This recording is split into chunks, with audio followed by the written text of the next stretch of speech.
ព្រោះតែយើងតែជាតិឲ្យបានរុងរឿងគេឈ្មោះជាតិបានធំថ្កើងលុះត្រាតែយើងជួយថែរក្សា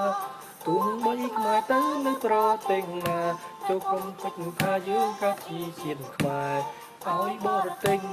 វាបងបាយឲ្យខ្មែរនឹងខ្មែរបែកសាមគ្គីគ្នាទោះបើគេហ៊ានចំណាយប្រាំងក៏ចាយហូរយ៉ាងណា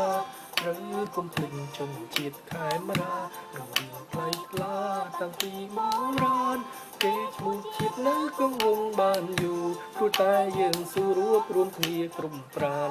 ខំការពារដោយក្លាហានទើបជាតិយើងបានស្គាល់ក្តីរុងរឿង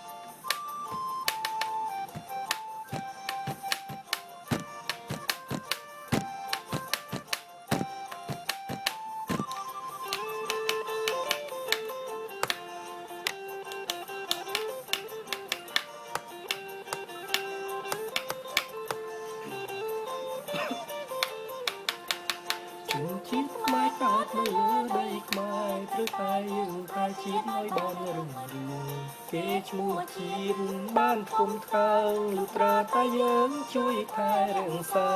ទោះបីខ្មែរទៅនៅប្រទេសណាត្រូវគុំភ្លេចថាយើងក៏ពីជាតិខ្មែរឲ្យបរទេស